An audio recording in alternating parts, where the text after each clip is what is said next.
जमाने भर में मिलते हैं आशिक कई, मगर वतन से खूबसूरत कोई सनम नहीं होता। जमाने भर में मिलते हैं आशिक कोई, मगर वतन से खूबसूरत कोई सनम नहीं होता। नोटों में लिपटकर और सोने में सिमटकर मरे हैं कई। नोटों में लिपटकर और सोने में सिमटकर मरे हैं कोई, मगर तिरंगे से खूबसूरत कोई कफन नहीं होता। मगर तिरंगे से खूबसूरत कोई कफन नहीं होता। धन्यवाद दोस्तों। हेलो साथियों, कैसे हैं आप? मैं संदीप एक बार फिर आपका स्वागत करता हूं आपके अपने इस चैनल एम्बिशन क्लासेज में। साथियों, आज का जैसे कि आप लोगों को पता है कि हम लोग को डेली करंट अफेयर की क्लास स्टार्ट हो गई है। तो उसी के सिलसिले में आज हम लोगों को करंट अफेयर की तीसरी क्लास है। तो चलिए आज हम लोग आज 19 तारीख की इस करंट अफेयर की क्लास में कुछ इंपॉर्टेंट क्वेश्चन जो कि आपके एग्जाम के लिए महत्वपूर्ण है वो हम आपको लेकर के आए हैं। तो चलिए वीडियो को स्किप मत करिएगा, वीडियो को पूरा देखिए और लाइक और कमेंट करना नहीं भूलिएगा। तो चलिए स्टार्ट करते हैं वीडियो को। तो आज का पहला क्वेश्चन आपका है कि बेंजामिन नेतन्याहू 5वीं बार किस देश के प्रधानमंत्री बने हैं? ठीक है, बेंजामिन नेतन्याहू 5वीं बार किस देश के प्रधानमंत्री बने हैं? तो मित्रों, वह इजराइल के वह 5वीं बार प्रधानमंत्री बने हैं। ठीक है, इजराइल देश के जो बेंजामिन नेतन्याहू है 5वीं बार प्रधानमंत्री बने हैं। बात है इजराइल की, थोड़ा सा इजराइल के बारे में हम जान लें कि इजराइल की राजधानी कहाँ है। इजराइल की राजधानी है जेरूसलम। ठीक है मित्रों, इजराइल की राजधानी कहाँ है? जेरूसलम है। यह एशिया महाद्वीप का एक देश है। एशिया महाद्वीप का देश है। एशिया महाद्वीप का देश है। ठीक है, इसके बाद इसके राष्ट्रपति जो हैं रूवेन रिवलिन है। राष्ट्रपति रूवेन रिवलिन है।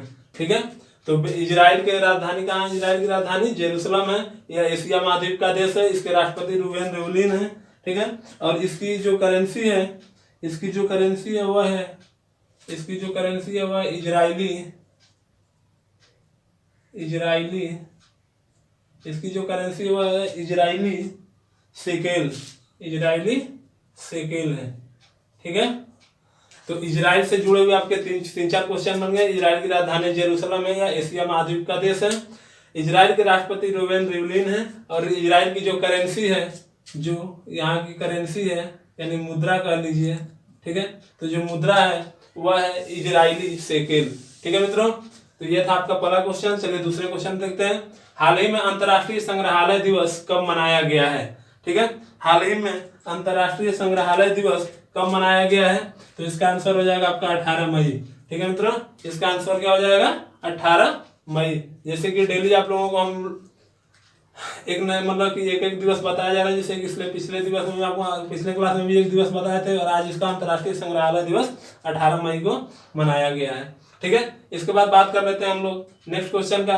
नेक्स्ट क्वेश्चन है, भारत ने किस देश को 30,000 ठीक है 30,000 कोविड-19 टेस्ट किट प्रदान किया है?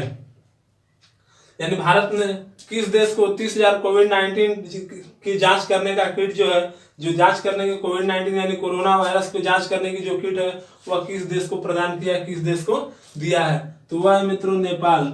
इससे पहले भी मतलब कि कुछ दिन पहले भारत ने नेपाल को कोविड-19 का मेडिसिन भी कुछ उपलब्ध कराया था। ठीक है, और इस बार क्या है, इसको 30,000 कोविड-19 टेस्ट करने की किट भी प्रदान की है। तो चलिए थोड़ा सा नेपाल के बारे में हम लोग जान लेते हैं। तो नेपाल की राजधानी कहाँ है? नेपाल की राजधानी काठमांडू है। कहाँ है? काठमांडू है। ठीक है, नेपाल की राजधानी कहाँ है? काठमांडू है। और बात कर लें तो वहाँ की जो करेंसी है यानी जो मुद्रा है, वहाँ की जो मुद्रा है वह है नेपाली रुपया। ठीक है मित्रों, वहाँ की जो मुद्रा है वह क्या है? नेपाली मुद्रा है, नेपाली रुपया। ठीक है, वहाँ की मुद्रा क्या है? नेपाली रुपया। उसके बाद बात कर लें अगर इजराइल की राष्ट्रपति की, तो इजराइल के जो राष्ट्रपति हैं वह है बीडी भंडारी।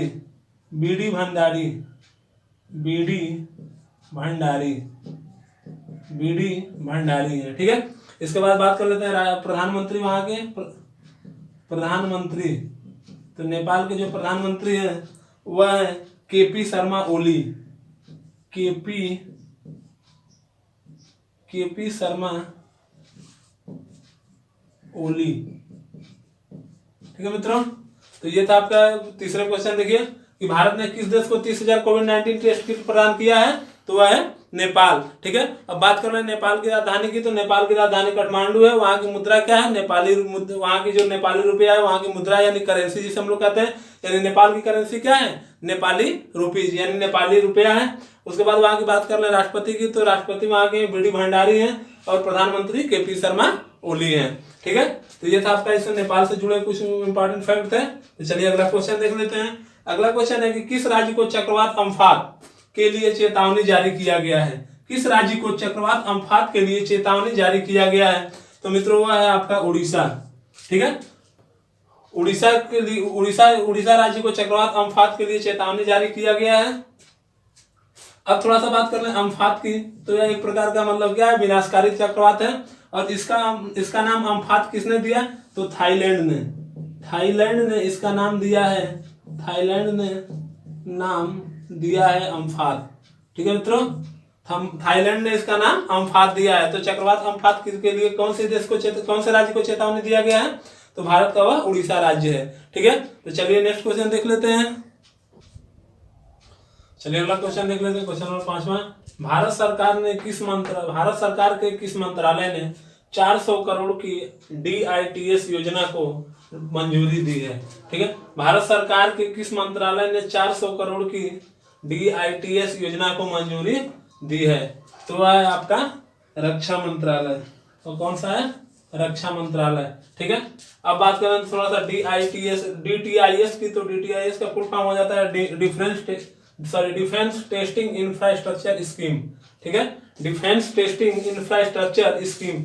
इस योजना की मंजूरी किस मंत्रालय ने दिया है, तो रक्षा मंत्रालय ने 400 करोड़ की मतलब की योजना का यह योजना है, उसकी मंजूरी रक्षा मंत्रालय ने दिया है। ठीक है, इसके बाद अगली बात कर लेते हैं अगला क्वेश्चन की। तो बात यह क्वेश्चन है कि हाल ही में भारत के रक्षा क्षेत्र में FDI को 49% से बढ़ाकर कितना किया गया है। ठीक है, हाल ही में भारत के रक्षा क्षेत्र में FDI को 49% से बढ़ाकर यानी 49% से इंक्रीज करके बढ़ा करके कितना किया गया है। अब थोड़ी सी बात कर लेते हैं FDI का। तो FDI का फुल फॉर्म होता है फॉरेन डायरेक्ट इन्वेस्टमेंट। ठीक है, यानी कि ऐसी विदेशी कंपनियां जो भारत में आकर के अपना निवेश करती हैं। ठीक है, ऐसी कंपनी जो एक मतलब कि कहा जाए तो किसी दूसरे देश की कंपनियां किसी दूसरे देश में जाकर के वहां पे अपने पैसों का इन्वेस्ट करती हैं, अपना निवेश करती हैं, तो उन्हें FDI के मतलब कि अंतर्गत रखा जाता है।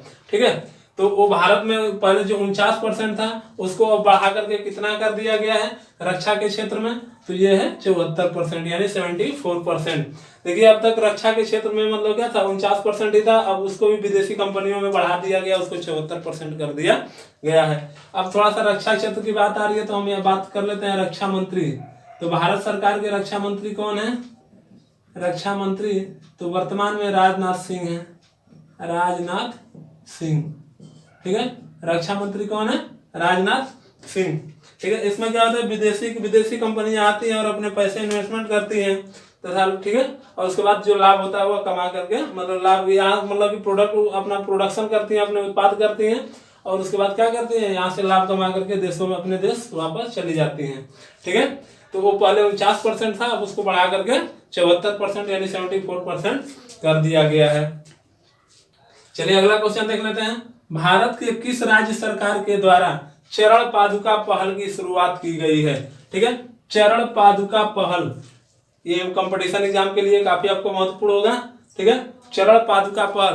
तो मित्रों आपको पता है कि इस समय जो कोरोना वायरस महामारी चल रही है उसकी वजह से तमाम जो प्रवासी लोग हैं वह जहाँ जहाँ लोग मतलब कि अपने सर्विस करते थे, अपने रोजगार रोजी रोटी का काम करते थे, वहाँ से वह प्रवास कर रहे हैं, यानी कि वहाँ से वो अपने अपने राज्यों में वापस आ रहे हैं। तो आप न्यूज में देखे होंगे कि बहुत से लोग बिना नंगे पाँव, बिना चप्पल के, ठीक है, बिना पैरों में, बिना चप्पल, बिना जूते के क्या थे, वहां से चल दिए थे। तो उन्हीं लोगों के लिए यह पहल चलाई गई है, उनको चप्पल प्रोवाइड कराने के लिए, उनके मतलब उनके पैरों में कुछ मतलब कि चप्पल देने के लिए, छोटे बच्चे हो, बुजुर्ग हो, बूढ़े लोग हो, चाहे कोई भी हो, उनको चप्पल या मतलब एक तरह से कहा जाए तो उनको पहनने के लिए कुछ मतलब कि ऐसी व्यवस्था की गई है, उसी को चरण पादुका पहल की कहा गया है। तो इसकी शुरुआत किस राज्य सरकार ने की है, तो इसकी शुरुआत मध्य प्रदेश सरकार ने की है, ठीक है। इसकी किस राज्य सरकार ने की है, तो मध्य प्रदेश सरकार ने। अब बात आ गई मध्य प्रदेश की, ठीक है। तो मध्य प्रदेश की जब बात आ गई तो थोड़ा सा हम इसमें बात कर लेते हैं कि मध्य प्रदेश सरकार, मध्य प्रदेश के मुख्यमंत्री कौन है,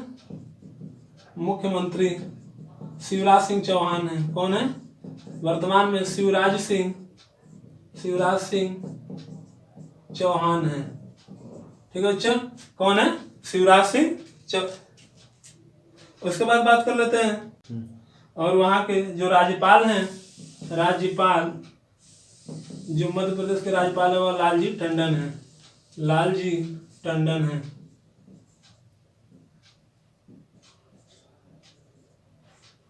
लालजी टंडन है, ठीक है। तो मध्य प्रदेश के मुख्यमंत्री कौन है, शिवराज सिंह चौहान है, और राज्यपाल वहां के लालजी टंडन है, ठीक है। तो ये थे आपके क्वेश्चन कि चरण पादुका पहल की शुरुआत किस राज्य सरकार ने की है, तो मध्य प्रदेश सरकार ने। बहुत ही महत्वपूर्ण ये पहल एक तरह से कहा जाए इस समय के मतलब कि यह जो महामारी है उसको देखते हुए, ठीक है। तो चलिए हम लोग अगला क्वेश्चन देख लेते हैं। चलिए अगला क्वेश्चन देख लेते हैं। क्वेश्चन नंबर 8वां आपका है, पुस्तक Wuhan diary dispatches from a quarantine city के लेखक कौन है, ठीक है। ये वुहान डायरी जो अभी आप लोग पता है जो कोरोना वायरस फैला है, तो वो क्या है, मतलब कि जो चीन शहर है, चीन का जो वुहान शहर है, वहीं से मतलब कि इसके फैलने की या वायरस को मतलब फैलने की वहीं से मतलब कि पता चला था कि वहीं से मतलब इसका यह फैला हुआ है। तो उसी पे वहाँ पुस्तक लिखी गई है, Wuhan diary dispatches from a quarantine city के लेखक कौन है, ठीक है। तो इसके लेखक है आपके फोंग फोंग, ठीक है। इसके लेखक कौन है, फोंग फोंग। ये काफी इंपॉर्टेंट होगा आपके एग्जाम के लिए। Wuhan diary dispatches from a quarantine city के लेखक कौन है, तो वह है फोंग फोंग, ठीक है। इसके बाद बात कर लेते हैं क्वेश्चन नंबर 9 आपका जो है, जम्मू और कश्मीर बैंक के नए एमडी और सीईओ किसको नियुक्त किया गया है, ठीक है। जम्मू और कश्मीर बैंक के नए एमडी और सीईओ किसको नियुक्त किया गया है, तो यह है जुबैर इकबाल। कौन है, जुबैर इकबाल, ठीक है। तो जुबैर इकबाल को जम्मू और कश्मीर का नए सीईओ नियुक्त किया गया है, ठीक है। अब थोड़ा सा बात कर लेते हैं जम्मू कश्मीर बैंक की। तो इस बैंक की जो स्थापना है, इस बैंक का जो स्थापना है, या इस बैंक की स्थापना कब हुई थी, 1 अक्टूबर 1938 को, 1 अक्टूबर 1938 को, यानी 1 अक्टूबर 1938, 1 अक्टूबर 1938 को इसकी स्थापना हुई थी, ठीक है। इसका मुख्यालय कहाँ है, तो इसका जो मुख्यालय है जम्मू और कश्मीर बैंक का मुख्यालय यह श्रीनगर में, कहाँ है, श्रीनगर में है, ठीक है। और तो इसी से थोड़ा सा जुड़ा हुआ है, मतलब कि हम लोग देख लेते हैं आरबीआई के गवर्नर के बारे में जान लेते हैं। आरबीआई बैंक से जुड़ा हुआ है, तो इसी से रिलेटेड एक और क्वेश्चन हम आपको बता दें। आरबीआई के जो गवर्नर हैं, आरबीआई के गवर्नर इस समय श्री शक्तिकांत दास, श्री शक्तिकांत दास, ठीक है, श्री शक्तिकांत दास। और यह क्या है, यह आरबीआई के 25वें गवर्नर हैं। कौन हैं, 25वें गवर्नर है श्री शक्तिकांत दास। तो जम्मू कश्मीर बैंक की स्थापना 1 अक्टूबर 1938 को हुई थी। इसका मुख्यालय कहाँ है, श्रीनगर में है। कहाँ बच्चा, श्रीनगर में है। और आरबीआई, तो इसी बैंक से जुड़े रिलेटेड एक और क्वेश्चन आपको बताते हैं आंसर कि आरबीआई के जो गवर्नर है वर्तमान में श्री शक्तिकांत दास हैं, जो कि मतलब कि आरबीआई यानी रिजर्व बैंक ऑफ इंडिया के 25वें गवर्नर हैं। आज का आपका आखिरी सवाल है आरोग्य सेतु ऐप, ठीक है। आरोग्य सेतु ऐप के डाटा को कितने दिनों तक रखने की नई गाइडलाइंस जारी की गई है। साथ बच्चों, यह एक ऐसा ऐप है या एक ऐसा एप्लीकेशन है जिसके अंतर्गत, ठीक है, जिसके अंदर मतलब कि अगर इस एप्लीकेशन सभी के लगभग सभी के मोबाइल में यह एप्लीकेशन डाउनलोड होगा, क्योंकि भारत सरकार के द्वारा मतलब कि काफी मतलब कि रिक्वेस्ट किया जा रहा है, काफी भारत सरकार के द्वारा मतलब कि इसके लिए पहल चलाई जा रही है कि सभी लोग अपने मोबाइल में इसको रखें। तो हमारे तरफ से भी आपसे कहना है कि आप अगर अपने मोबाइल में एप्लीकेशन डाउनलोड नहीं किए हो तो अपने मोबाइल में डाउनलोड कर लें, और इसमें जो भी जानकारी आपसे मांग रहा है वह जानकारी आप इसमें सही सही इन्फॉर्मेशन अपनी दें। ठीक है, अब देखिए इस एप्लीकेशन काम कैसे करता है। एप्लीकेशन ब्लूटूथ से काम करता है। अगर आपका ब्लूटूथ ऑन रहेगा मोबाइल में, ठीक है, तो अगर आपके 10 मीटर के अंडर, ठीक है, 10 मीटर के रेंज के अंदर, अगर 10 मीटर के रेंज में अगर आपके कोई कोरोना पॉजिटिव व्यक्ति होगा तो आपका जो एप्लीकेशन होगा वो आपको क्या करेगा, इंगित कर देगा, आपको पता चल जाएगा कि हाँ यह जो है हमारे कोई 10 मीटर के अंदर में कोरोना पॉजिटिव कोई व्यक्ति है।